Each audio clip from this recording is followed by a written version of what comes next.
Have you ever had a bothersome buyer try to cheat you out of all your hard-earned money and all you want to do is get angry and complain about it?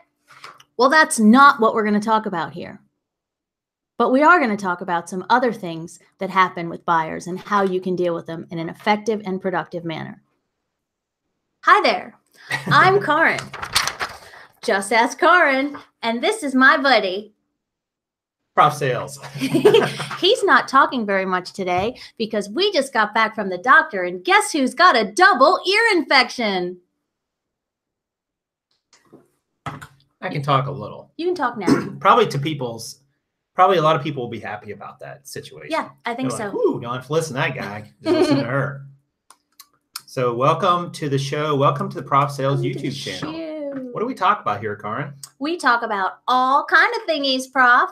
So e-commerce, right? So selling on the interweb, eBay, Amazon, mindset, there's that word again, right. And how you can do it better and more efficient and motivationally speaking, of course. Like, we want people to come here and feel good about what they're doing, know that there's a place where people will lift you up and support you, and know the triumphs and tribulations that are all part of this online landscape.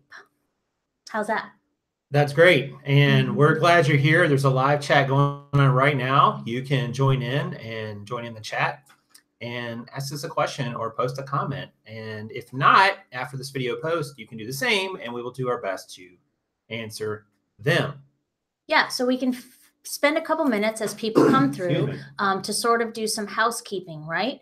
So number one, I know everyone's dying to know, Ben's team dominated the first game of the season, and match one goes to his high school, 66-10, rugby Real all squeaker. The way. Squeaker, yes. Sounds like a close one.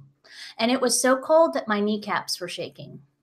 I've never been that miserable at an outdoor sporting event upper 20s in my life. My hands turned red and purple. I had no feeling in my toes. But that's how we roll. And we went out there, and the boys did a phenomenal job. It was just, I didn't get to watch because, it's that whole team mom thing. But I could kind of look over my shoulder, and I know that they're doing well. And we have a great photographer, so there's that. Another item of housekeeping, this is what he gets for letting me do most of the targeting. Last week, we did a show and we talked about some eBay glitches. And I wanted to clarify, in my short attention span, putting it out into the universe, our Facebook group was actually talking about a glitch that occurs with the unsold category.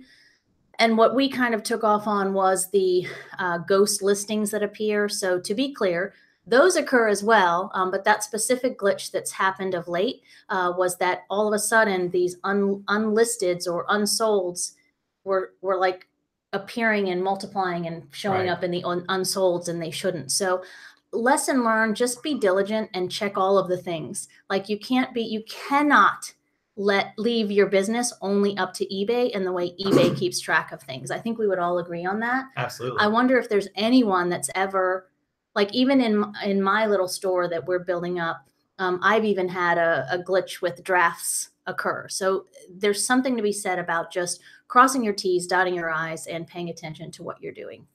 Yeah, and one other housekeeping note, we were supposed to go to another place today, we'll just say, and out of town, but because I was feeling so rough, we decided not to, which was probably a good decision. Yeah, because come to find out what happens when you go up in the mountains. Yeah, when you go up in the mountains and you have an ear infection, bad news. you're gonna feel some pain. So I was glad I didn't do that. Yeah. So that was a smart decision, but we will still do that. It's just going to be pushed off a little bit. And, programming note here, not even programming, but I've had this little ear infection it's been popped for like a month, which is really super annoying. And I got better. I was fine, sickness wise, but the ear was still clogged. It still felt like it was popped. And it's because the infection stays in there forever or can stay there a long time. So today I went and they actually gave me an antibiotic. We'll see if it works.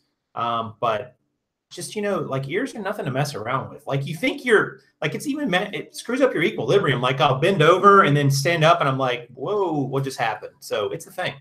Well, did you say that the ear infection has been super annoying, or you've been super annoying? Well, there's no reason it can't be. Woo! It's what happens when I have my beach hair don't care cup. I get a little cheeky. So cheers. There you go. And there's coffee in it. So that's all I need is more caffeine. But today, this kind of came up because Kaaren was talking with another person about their store is eBay problem buyers. And I guess we should probably define what a problem buyer means. Well, and it's not only like, let's just call it like maybe buyer analytics, perhaps. Like, it's not only just problem buyers, but it's maybe issues that can come up with buyers, right? It's not always a problem would be like it's always negative. So they're different than like normal buyers. Yes. Regular buyers. Like it's buyers that are, and we'll talk about things ranging from, buyers that are just unbelievable or unagreeable to buyers that don't pay, or buyers that have a lot to say about very little, or buyers that just make our lives more difficult. How many people in the chat right now watching, or even after this video post, how many of you have dealt with what you would define as a problem buyer? We'll just have a show of virtual hands here. And while you guys are doing that, I just want to point out our lower thirds are broken because of Google, whatever Google. And so I made signs. She made signs, but check out the description down below for helpful links. So there's all kinds of stuff there. Some products we endorse, some things we have that can help you in your selling journey. And just check that out when you get a chance. And of course, hit the like button if you're enjoying the video. See, yes. I threw that in early. Yeah, cha-ching.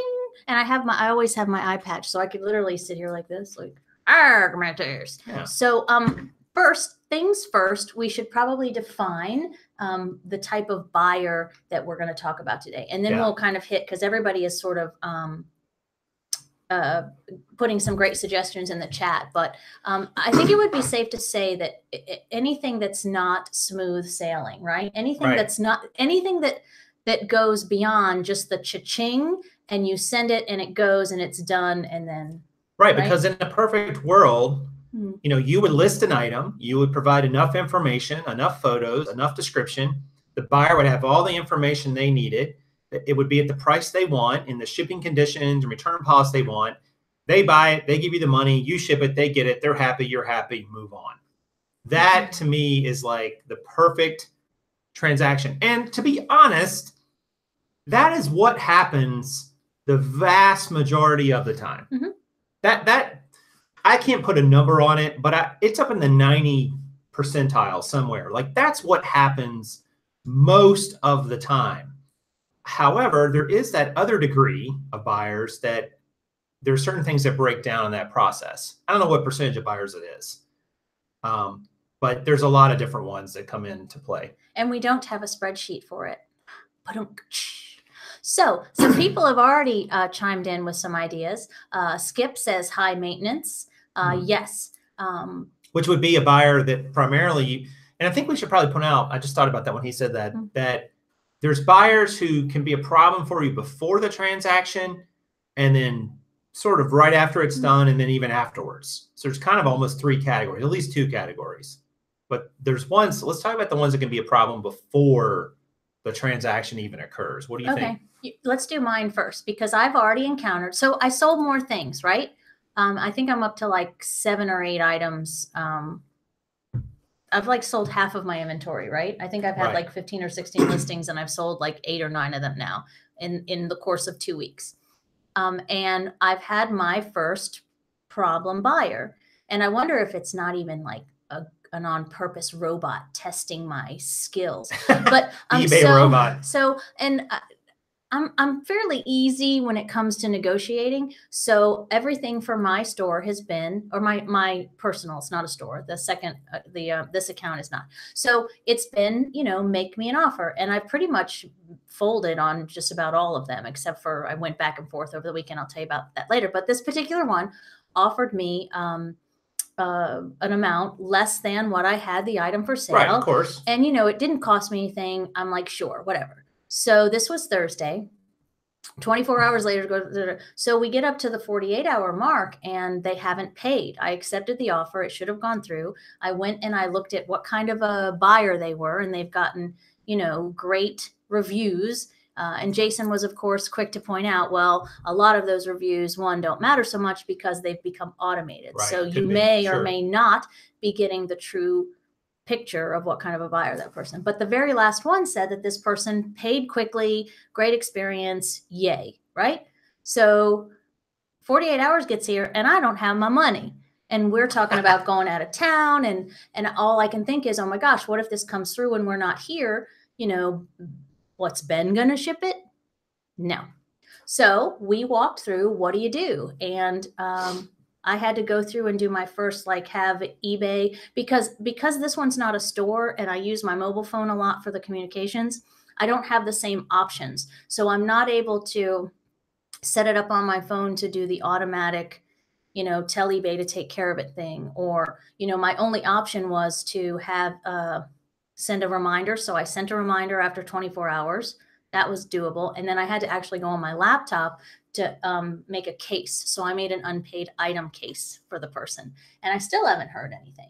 So for me, a problem buyer is one that doesn't pay for their stuff. I mean, I think that, and this is where it gets tricky for me because, and by the way, Red Neckerson Resales, thank you so much for the super chat. Great friend of the channel, the $1.77. I love that. I still love that title. We're going to make you a shirt. Red Neckerson was here, $1.77. Yep. It's amazing. I think so. But I think by definition, what you just told everybody is definitely a problem buyer. Someone who doesn't pay on a best offer, or it could be an auction, right? Well, because here's what's happened, right? While that person bid and I accepted and whatever, your item comes off the auction block, right? So my item is not up for sale. Right. All the while, this person is doing, Lord knows what, not paying me my money. So it makes it unavailable to sale. So in effect, it could be costing me money because, You know what it's like? It's like my retail days when I worked for Kmart, and people would put stuff on layaway. And they would put it on like a 10-week layaway. And a lot of them would do it at Christmas time. So they would come in like October or November and start buying their kids Christmas, and then they would have these plans to pay it out before Christmas and get it all out, right? You couldn't believe how many items got returned after those contracts ended, where they all those stuff had to get returned back to the floor. Meanwhile, all those items were setting up in a loft, not being able to be sold to somebody else who did have the money and was going to pay it. And they didn't charge you anything for layaway. There was like a minuscule fee at the beginning. It was like literally like $5 or something silly like that. But so basically all those items just sat off the floor while we were waiting for the person to pay. And a lot of them never were. Like, I can't remember what the percentage was. I want to say it was like 15% of all the stuff put in layaway ended up going back to the floor because people didn't pay for it. And that's common. Like, you're going to have to put your item back on the sales floor. This person doesn't pay for it. So in your case, though, it's like, what could you really done differently about this person? Is there anything you could have done? Nope. I don't think so. I mean, I accepted what could I have done differently? I mean, and we'll talk about some things where you can do different things. But in my case, I did what I was supposed to. I said, okay, I'll take your lower offer, and I have it pay instantly, and they didn't. Yeah. So I could have, what I could have done perhaps? I allowed the eBay message, not that it would have mattered, but I sent the message, the pre-populated message. I sent it exactly as it popped up. Like, I didn't put my own cute twist on it and, put a little smiley emoji or anything. Right. It just, it says, hey, we noticed you didn't pay. And you never know what their reason is. Yeah. I mean, you don't know. It could be anything. Yeah. And it's not, and I know I'm kind of being all silly about it, but it could be something serious. They could have changed their mind. Any number of things, right? Right. So I think maybe I could have, I don't know.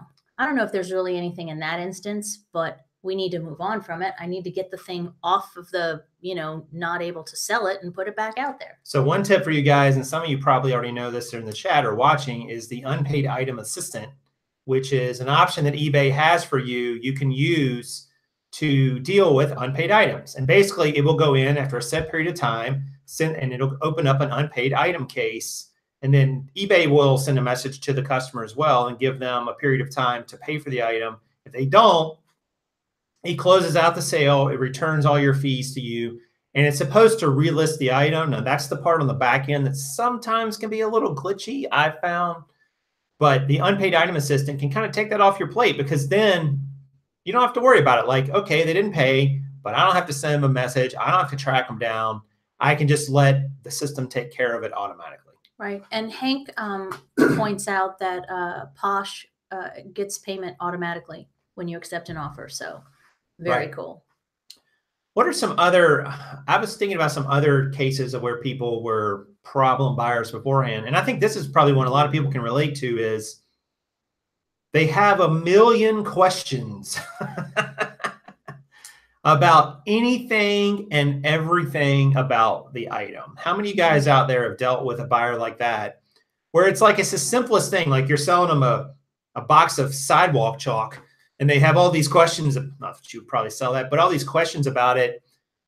And they're questions that you've already answered either in the listing, or don't really make any sense given what the item is, or you really can't answer them. Well, you always like the ones, we used to take our jean photos with the tape measure in the photo, and we would get questions like what's the waist size, or what's the inseam? Yeah. Look at the pictures, you know, those are always grand. There's a lot of people though, there are a lot of buyers, I think, who literally only look at the first picture. Yep. If even that. I don't know if they look at that. I think sometimes they just read the title and they're like, oh, that's me. I'll take it. Bye. Price is right. But there are buyers who, they almost have buyer's remorse before they've even bought it, because they're coming at you from a place of, I want to buy this, but I'm not sure. I want it to be perfect. And so I'm going to ask every question, you know, reasonable and unreasonable, to make sure it is. Well, and we've even gotten questions where we wonder how it even matters. Like, oh, yeah. Like it's been a while, and I'm trying to think, you got those messages from that guy recently. Like, do you remember? It was some dude that was like, he was kind of being not nice. Do you remember? Like, it was some, yeah, I can't remember. So we can't really speak about that one, but that was anticlimactic. But don't you remember, like, you don't remember. So it was like a couple of, cause you don't hold on to that kind of stuff, but you remember, he like sent these messages where it was like, oh, I can't remember now, whatever. So yeah, will this fit my dog, Hank? I've not ever, yeah, or never had that. Or somebody said, what color is this? You know, that, careful. I'm going to tell you right now, I don't even answer that question anymore. What I say is, I will just say this to them. I will say, I think the photos are the best accurate representation of the color of the item. That's it. Because that's non-committal. I'm not saying it's red or it's orange. It's green or it's blue. All these colors can look sort of similar, like purple or blue. And that way they can look and make a decision. I mean, because guys, people see color differently. They see it differently. They can even have their monitor brightness turned up or down, and it's going to change the way that color looks. I mean, there's so many factors there you cannot control. I think that when you get certain questions, here's the problem we run into as sellers. When we get these questions from buyers before they buy it, it's kind of annoying, let's be honest, because they haven't bought it. And so now we're putting this extra time into the item, which we feel like we shouldn't have to, because we feel like we've put out a good listing. What do you mean you got questions? I've got everything there you need to know. And that may be true, but they're still going to ask. So we come at them from this place of annoyance right off the bat a lot of times. Like, we can't believe this person is so dumb or so stupid. They can't read a listing or look at a photograph or see the item specifics and figure it out. But the reality is, people don't do those things, or they want to be reassured that it really is what you say it is. Like, I asked somebody the other day, asked me, are you sure this is a size 10 in this item? Because the tag inside the jeans said size 2, but it was wrong. It was not a size 2. There's no way it was a size 2. It was a 30-inch waist on this pair of jeans, and the hips were bigger than that. I'm like, that is not a size 2 in any world other than maybe Chico's, which it wasn't Chico's. And I told him, I'm like, hey, here's what it really here's what it really measures. So, you know, take from that what you want. Here's why I said it was a size 10. And they're like, cool, no problem. But we feel like we shouldn't have to answer these questions. And I'm going to tell you right now, your role as a seller on eBay is you do have to answer those questions. You don't have to answer every question. I do disagree with that. Like, there are some buyers who ask certain questions. If they keep answering the same question over and over, guys, just tell them at some point, say, hey, I really don't have anything else to add. Because you don't. I mean, what are you going to do? You're going to have an argument with them over eBay messaging system? I mean, it's just ridiculous. Like, they haven't even bought it at this point. So I think you answer the question once. If they ask it again, just say, yep, I'm just going to refer you back to my answer. And if they ask again, ignore it. Ignore it. And Not So Perfectly Me brings up a great point with regard to, maybe it speaks to the high maintenance buyer a little bit, but people want to negotiate shipping, right? And sometimes on Make Me an Offer, they will put like some sort of, you got to be careful, because sometimes people will put in the little notes. Yeah. If you include shipping, or they'll put like, oh, a condition, which they really can't do. Yeah. So just always check the conditions, because they really can't modify a shipping policy for that item that you've already put in the listing. I had one like that the other week. He wanted a pair of jeans, and he's like, hey, I'll give you this price, but with free shipping. So really the only difference in price was now the shipping. Because I said, oh, it can be this price with shipping. And he's like, well, I'll do it that price without the shipping. And I'm like, it was $7 was the shipping, $6.99. I'm like, look, that's what the shipping is. You know, I've already come way down. Take it or leave it. And he took it. You know, so I just don't like, you negotiate guys to a point, but you can't negotiate so far down that you're losing money or it's not worth it. And every minute you spend on these questions is you're losing your hourly rate. You're losing your VAT there. Your value of your time is dropping because you're spending time answering questions. Not that you shouldn't answer questions. I'm just saying you don't have to answer every question in degree. Just be short, polite, tell them you hope it helps, and move on. Well, and we started out in the chat, and I can't see if there's any questions really, unless I put on my glasses. But we started, Skip had made a comment in the beginning, and it made me think that we always stress in our Facebook group in particular, good customer service. It's important. But at some point, you have to know where to draw the line. And Jason kind of made mention, I spent some time this morning talking to a friend of mine about an issue that she's having with one of her customers. And at the risk of, I don't want to betray her trust or get too specific with this particular thing, but let's just say that she has a buyer that continues to contact her, but in a way that has nothing to do with sales. It could potentially be a little creepy. And we talked about ways to separate from that, not let yourself, one, say too much or put yourself in a vulnerable position. And, in order to provide the highest positive customer service, sometimes we feel as though we have to respond every single time. Right. And we have to engage them, or they're not going to buy our stuff anymore. And I can tell you that at the risk of, making yourself feel a little heebie-jeebie, or putting yourself in a vulnerable position, or even crossing a line, there's things that you can do and just opt out of the conversation. If you're in a bind where someone has sent you something completely inappropriate, let eBay know, and there's steps that they can take. And you can always block the buyer. Like, I know we were probably going to wait until the end to talk about that. But, some folks have mentioned that they keep track of. That's like the nuclear option.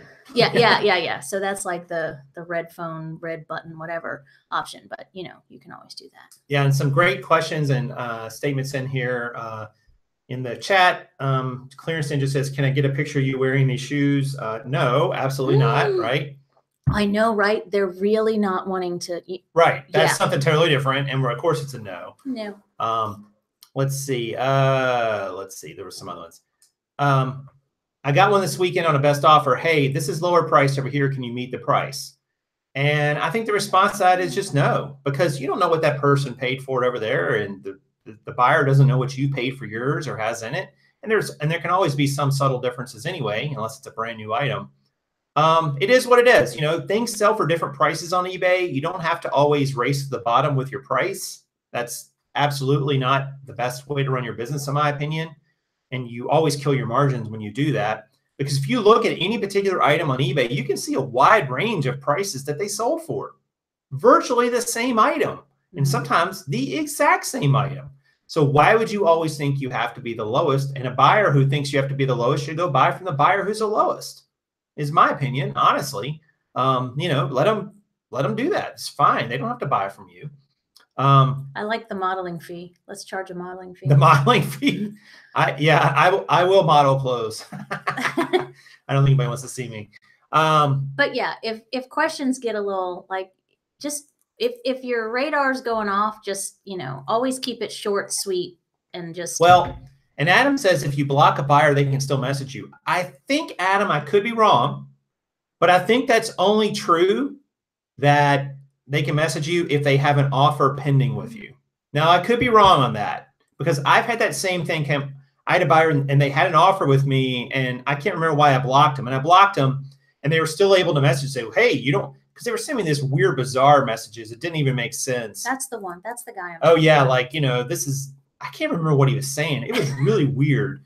And but then once I declined his, I blocked him, and then I declined his last offer. He didn't send me anything else. No, that was it. I remember. It was like, you're profiting on all of these used jeans. Why don't you just give them away?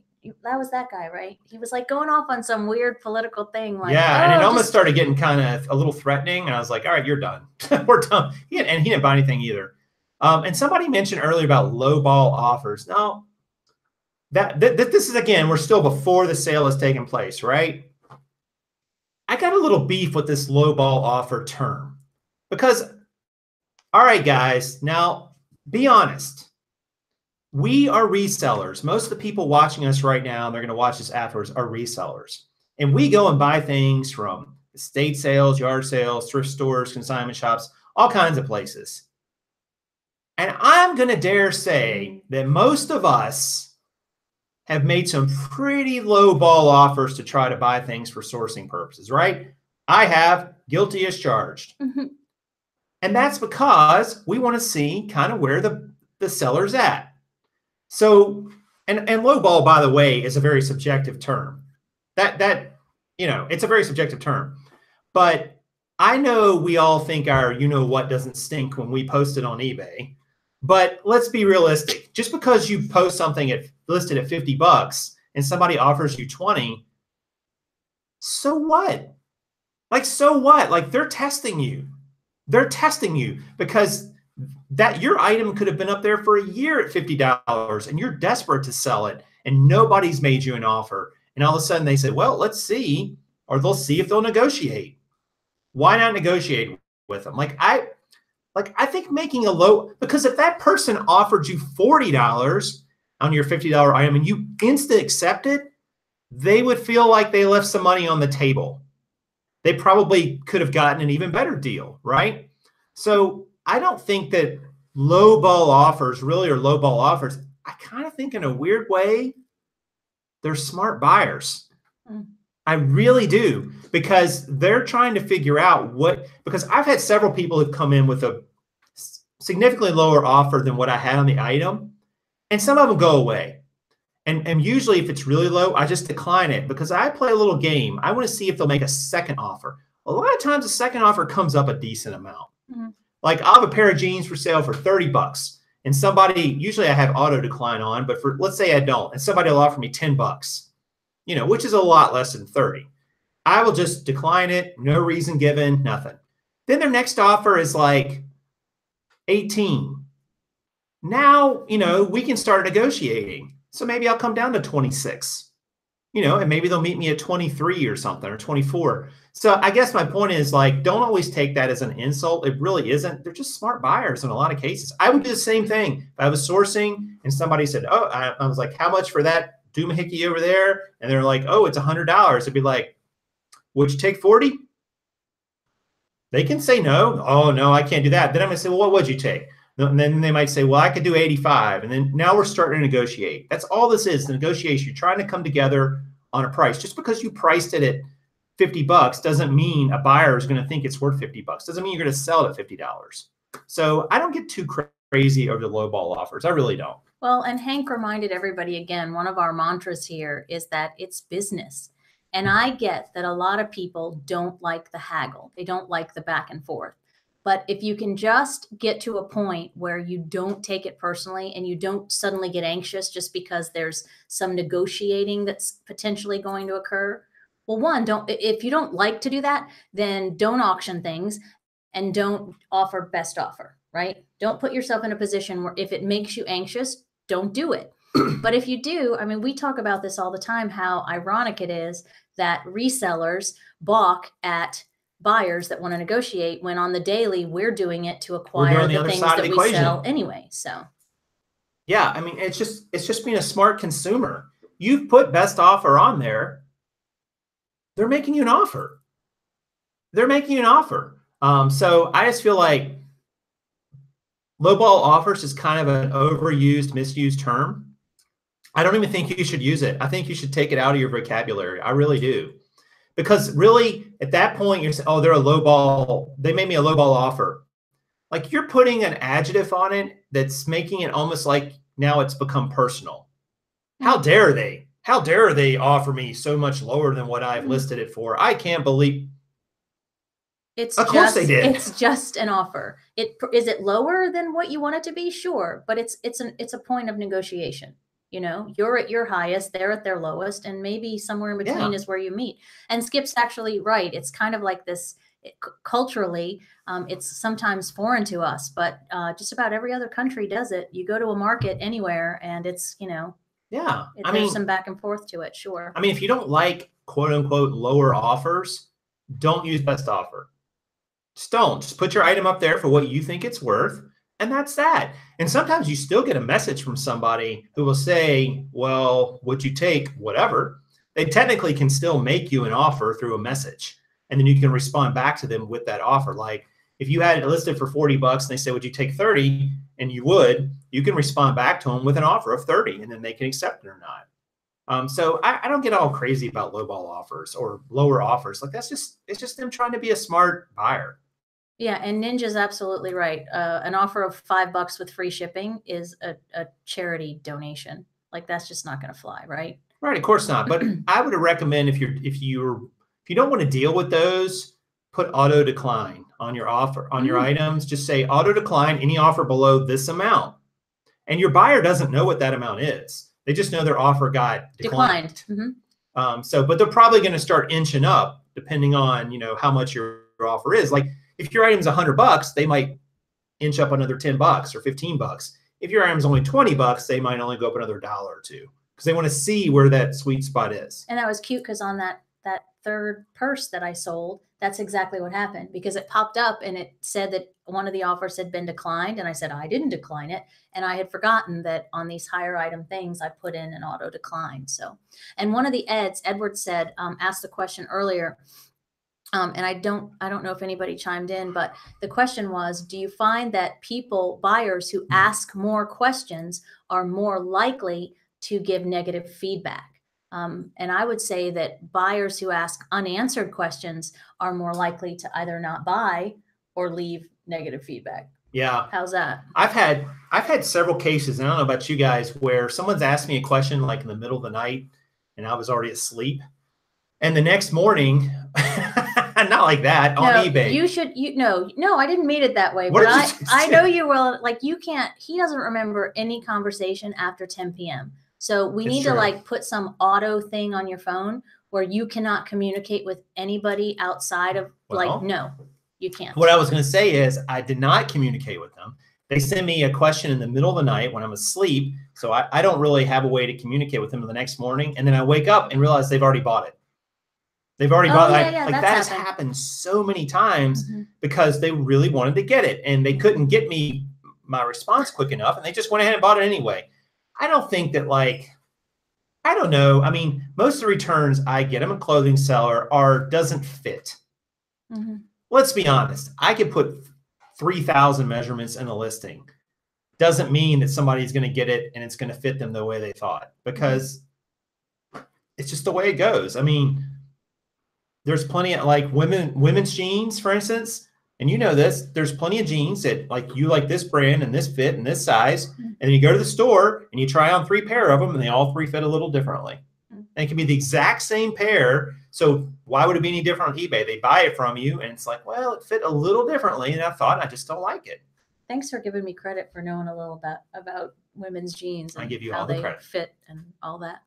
Because, So you have to do sleep eBaying, Hank says. So there you go. So let's talk about problem buyers after the transaction is done, which are maybe the worst kind to deal with. Yeah. How many guys have had, and I love to hear the stories too in the chat, and then after this video post, buyers that have bought something and then it just became one nightmare after another dealing with them after the transaction had already completed. And they want to say it's all your fault. That's right. And by the way, while you guys are typing that in the chat, don't forget to like this video, hit the like button down below if you're watching later too, and check out the description. Arrgh. Lots of helpful links. Sorry, we have to do that because we don't have our lower third. Oh, I thought you meant the pirate stuff. Oh, I can do that too. We just do that because that's fun. I think that once somebody's bought from you, this is where it gets tricky, because they were satisfied enough with what you displayed in your listing to buy from you. The price, the photos, your feedback, and so on. But now something's gone wrong. Something's gone wrong in the transaction. Now, shipping problems make up a significant portion of these after-sale problems. Pretty significant. And shipping problems can take a lot of forms. They could take the form that you didn't get it scanned in, and so it doesn't show that it's anywhere, that the post office or whoever you shipped it through didn't scan it in, that it's lost somewhere in the system, that it was delivered but it didn't get delivered to the right house. All those problems are some combination of them. And the reality is this: most of those problems with shipping are not necessarily your fault. However, it is your responsibility until the customer gets the item. And that's just the way it goes. I just had one. I sold an item to a customer in the middle of December. Small item, first class, and I've talked about this before. They have not received it. It shows it's just processed at the local post office here, and the USPS has just given me the runaround about this item. They cannot find it, or it's just hard to get them to give me a straight answer on it. They won't. And the customer has been super understanding, and I offered right off the bat to refund the customer because I didn't have another one to send them. And they didn't want to do that. They wanted the item, which I don't blame them. And I said, all right, if you're willing to wait, we'll wait. And then even today, they finally messaged me again. Now, remember, this was the middle of December, and said, hey, just if there's any update. I'm like, you know what? I keep getting the runaround from the post office. If you're okay with this point, I would just like to go ahead and refund you. I'm sorry for the inconvenience, but I don't know what else to tell them. Like, I don't know where the package is. And we would have in the interest of stellar customer service, we would have sent him one. Like, I would have sent him one for free, like at our expense, but we just didn't have it. Like, we could have remedied that very easily, but we didn't have it. And this whole post office back and forth thing was just like, ugh. Yeah. And so when you get buyers like that, and this buyer, he or she, I don't know which one it is, but they were super nice about it. Like, they never got upset, or they just wanted their item. And I don't blame them. It's legitimate. Like, put yourself in their shoes. Put yourself in their shoes. If you order something from Amazon, you expect to get it. And if you don't, you're going to contact Amazon, who's going to contact the seller. If you order something from eBay and you don't get it, you're going to contact the seller and say, where is it? And the seller has some responsibility to make it right. Because the shipping on the back end, if you have the item insured, if it has insurance, you can get compensated by the USPS, for instance, but you cannot you cannot just abdicate your responsibility on the shipping part of it, guys, just because whoever you shipped it through screwed up. You can't. It sucks, but you're just gonna have to eat that one and deal with it on the back end. Like, this wasn't an expensive item. It was only like a $12 item, so I probably just write it off as a loss. It's not even like I've already spent more time on it than it's worth, dealing with a little back and forth with the buyer and USPS. And so when it's shipping, you've got to deal with it. That's not really the buyer's fault. Now, the problem becomes in when it says it's delivered and the buyer didn't get it. And do you know what the answer is to that if it shows it was delivered and the buyer didn't get it? Well, they need to take it up with their local delivery service. Yeah. Because we've had that happen. And especially like we've had it happen more than once with military addresses, like when we have to FPO it, right? And then that one instance, they wanted us to send it to another place and yada, yada, yada. But if it says it's been delivered and it's trackable to that point, and it maybe says, well, I guess with USPS, it doesn't always tell you, but if it says delivered, we are very kind and positive about it, but we immediately suggest check with your neighbors on either side first. Do you have a back door or something where, they sometimes leave packages? Right. And then check with your carrier. And if you have no luck there, then you need to take it up with your local post office, because that's right. It's beyond our control at this point. And then they have to go the extra step and put in a claim to replace it. That's why delivery confirmation is your friend. Yep. It will save you, because they're like, and again, guys, it's not legitimate to think that every buyer who contacts you and says, I didn't get my item, and the tracking shows it's delivered. In all those cases, not every time is the buyer scamming you. There are legitimately some times when it got delivered and the buyer doesn't have it. Maybe it did get delivered to the wrong address. Maybe someone else at their house picked it up and took it by mistake, or even threw it away. Who knows? But there are times when that happens. We've had it happen here. We've had things come here that were not to the right address. Well, it would show confirmed delivery if that's a package, right? Oh, we delivered it. It's all out of our hands. Yeah. Well, nobody lives here by that name. So, or it went to the wrong, or it came to the wrong address, but it came here instead. That would show as delivered. So we open it and see if it's cool and if we want to keep it or not. No. That's a bit against the law, right? Don't do that. But Edward asks another good question about adding signature confirmation, because he's got some items that are 70 plus. So first of all, if it's going priority mail, it's insured automatically up to $100. Is that right? Yeah, I can't remember the total. It's some amount. Maybe it might be 100. Somebody will know in here. It doesn't really come into play for us a lot because we don't sell items that are more than that very often. Mm-hmm. I don't remember what the limit is. Somebody will know here in the chat. But yeah, they're insured automatically. So you still got to file a claim and go through that. And you may or may not win the claim. But if it, guys, it is what it is. The U.S. Postal Service and FedEx and UPS, they deliver millions and millions and millions of packages. They're going to make some mistakes. They're going to. And sometimes those mistakes are going to affect you and your transaction. There's just no way around that. $450 through USPS, $100 through eBay. Priority is $50. Yeah. Yeah, I knew there was $100 somewhere. Gotcha. So there is some insurance built into some of this delivery.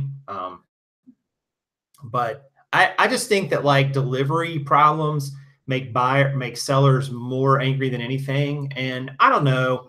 There's such a small percentage of what happens to you. Like the vast majority of the things we ship out get there just fine. So there's no issue there. And that's just the way it works. But if you ship out hundreds or thousands of items, you're going to have some problems along the way. There's going to be some that don't get there or go to the wrong place. Well, and we started off me kind of being silly about, do you want to complain and assume that all buyers are out to get you? We don't. We try to approach everything. I think the scammers are few and far between. Yeah, I do. And we want to approach all of it with positive intent. And Ninja asks if we wait to give feedback until they leave feedback. I think Jason on the big store has it set up automatically. I want to wait. I want to see what they have to say. I think I have all told 3 feedbacks. I want more feedbacks, and I'm wrapping them in tissue and making them pretty. And no, but I am Yeah. And we just have to do that. We have to always, and we talk to Skip about this all the time. We can't say it enough. We always go the extra mile. We always care about how it's packaged, how, the label, all of it. Sure. And it feels, I don't know, maybe it feels to some of you like it's unappreciated. But you can't, I don't think some things you can do halfway. You either do it well or not at all, because otherwise it's going to come back and get you. Jacqueline asks, what if it doesn't fit the buyer? You provide all the measurements, they paid for shipping to get it back to you. I refund. Question is, should I refund the shipping for the first time? I don't feel I should. Well, if the buyer's paying the return shipping, I mean, think about it. Now they've paid the shipping there and the shipping back, and you've only shipped it once, right? You shipped it to them, which they paid for, and you paid for, and then they shipped it back to you. So they've actually paid 2 shipping charges and you've paid 1. So yeah, I would refund the shipping charge back to them for sure. One of them, absolutely. But I mean, that's up to you. You don't have to do it that way, but just think about it from their standpoint. Like, I understand what you're saying, but you charged them both ways. They paid both ways, but you only paid once. So you're kind of getting, you know, I mean, granted, you've got the items back, you've got to sell it again, but I don't know. I mean, that's up to you. It's your own personal preference, but I usually would give it back to them in that case, potentially. But if you say buyer pays return shipping, Well, and it goes back to do everything that you can do to make the listing accurate. And I think that'll mitigate a lot of problems with buyers. Like, okay, yeah. Some and people, she's saying she did, and right. And I'm not saying Jacqueline, oh, okay, but gotcha. now I just lost what I was going to say. Sorry. So, you know, some people are short attention span, and they're only going to, like you said, they might only look at the first picture, or they might only look at even the heading of the listing for that matter. But if you've put all of those things in the listing, like we didn't even bring up the dreaded INAD. Oh yeah, we haven't even brought that up, right? And how often have buyers used INAD against you? They wield it like a machete, right? But often I've found, I've had a couple times that's happened to me for the last 3 years or so, and I found that when I called eBay, you know, back when that was more of a thing, INAD, and it hurting your seller rating, eBay sided with me because I had, I did what I was supposed to do. And I called them, I was calm. I didn't blast the buyer. I just said, look, here's what happened. Here's what's in the listing. eBay can see that. Their rep can see that. I really think that a lot of the times, a lot of the conflict between buyers and sellers is this. And you guys can decide if this is your mindset or not. I can't speak for you, but I think there's a lot of sellers out there like this. They think, I want to list my item, get full price for it, take blurry photos, put in a few item specifics, may or may not list all the defects and flaws with it, sell it to the buyer, and they take it. They keep it. They never send it back to me. They never have any questions. They never have any problem with it. And if they send it back to me, I don't have to have any responsibility. I'm not going to point fingers, but I think there are sellers out there like that on eBay. They are. They're not a huge percentage of the sellers, but there's a percentage of sellers who are like that. They think, I just want to sell this and never have to deal with that again or that buyer again. If that's you, this is not the right business for you, because that's not the way it works in the real world. People are going to have issues sometimes with the things you sell them. So you're going to have to deal with those issues. Sometimes they were your fault. Sometimes they were the seller's fault. But the reality is, it doesn't matter whose fault it was. You just got to resolve it. You got to resolve it at that point. You got to resolve it. And sometimes you have to eat it. And sometimes the buyer does. And sometimes it's some of both. But ultimately, you know, this is a business you're trying to run here, or maybe it's a hobby, but you don't want to jeopardize your chance to continue doing it just because you are intent on having a one-sided transaction where only you profit and you have none of the responsibility for anything that happens, and the buyer is always at fault. Like, that's not a realistic way to run this sort of business. So I just think that you have to approach it with a mindset that you do the best you can. When you make a mistake, own up to it. I've owned up to a couple mistakes I've made while the item was in transit to the buyer. When I realized, oh, I did not even, you know, disclose this. And or after they bought it and I haven't shipped it yet, and I look at it and I go, oh wow, I didn't take a photo of that. I think that's important. You know, honesty will help. I mean, even if they give you, you know, a ding, even if they give you negative feedback, be honest about it. Just say, you know what, I screwed up. I made a mistake. Like, people will usually respect that better than if you try to pull one over on them and then blame them. So it's all my fault, Aaron says. Yep, it's all Aaron's fault. All right, it's all Aaron's fault. And a great deal of what we do here on eBay, and even I guess this channel, kind of. All right, so I get that it's all mostly virtual. Like you don't really have a lot of face-to-face in running a business on eBay. However, it's naive to think that you'll never have to interact with people. So if that's an issue for you, then, you know, maybe this isn't for you. But know that items like this are going to come up. There are going to be some conflicts. There's going to be some discrepancies. There's going to be some people that, you know, want whatever they want for that matter. And you just have to be able to deal with it and deal with it in a way that makes sense for your business, of course. But also remember, it's a business. It's nothing personal. Are there some yahoos out there that may, you know, ask you if you've worn these shoes before? Or do they sound, so Wes said something about, do they smell like corn chips or something? Like, really? Whoa. But, you know, some people are a little freaky, but it happens very few and what very kind far of corn between. Chips? That might matter. It might. Wow. Just saying. That was weird. But it's funny because you were talking about how you've caught it. Like, remember when we did our inventory, we were able to find some things and pull things out of inventory at the time. Like, good quality control will help you with that. And I know that I'm kind of squirrel, but it makes me think of the defect that we just put, our first defect for 2018. Yeah. Was this gorgeous, they're Nayot, right? Yeah. This gorgeous pair oh, yeah. of Nayot sandals. And we were just like salivating when we got them because they're absolutely beautiful. And we're like fighting over who gets credit for it, whatever. So it finally comes time to list them. And, you know, I looked at them and I'm like, yeah, they're fine. Jason, and I think we've looked at them like 10 times. For whatever reason, they haven't listed yet, whatever. So Jason's like, he's taking the pictures and he's even up to the point where he's listing them. And then he's like, I can't list these. I'm like, why the heck not? I mean, really, it's been like months. Why are we? And so he hands them to me and he's like, all right. And whenever I know they set me up for something and lo and behold, one was a size 38 and one was a size 39. And we missed it. Like in like mea culpa, right? Like we missed it like not once, not twice, but like we missed it several times. Oh, it's not even funny.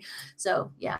So yeah. I guess we could have listed them, but I'm like, what size have we put? Well, we could do the same. Left is a 38, right is a 30. I guess we could have. Oh my word. But yeah, so you can prevent some problems from occurring just because you're doing what, again, crossing your T's and dotting your I's. You're doing exactly what you're supposed to be doing. Yeah. And going back to those types of buyers, guys, you know, if you have buyers that after they've bought from you are consistently messaging you about conversation, personal things, you know, like treating eBay like it's match.com or something, you absolutely should not put up with that.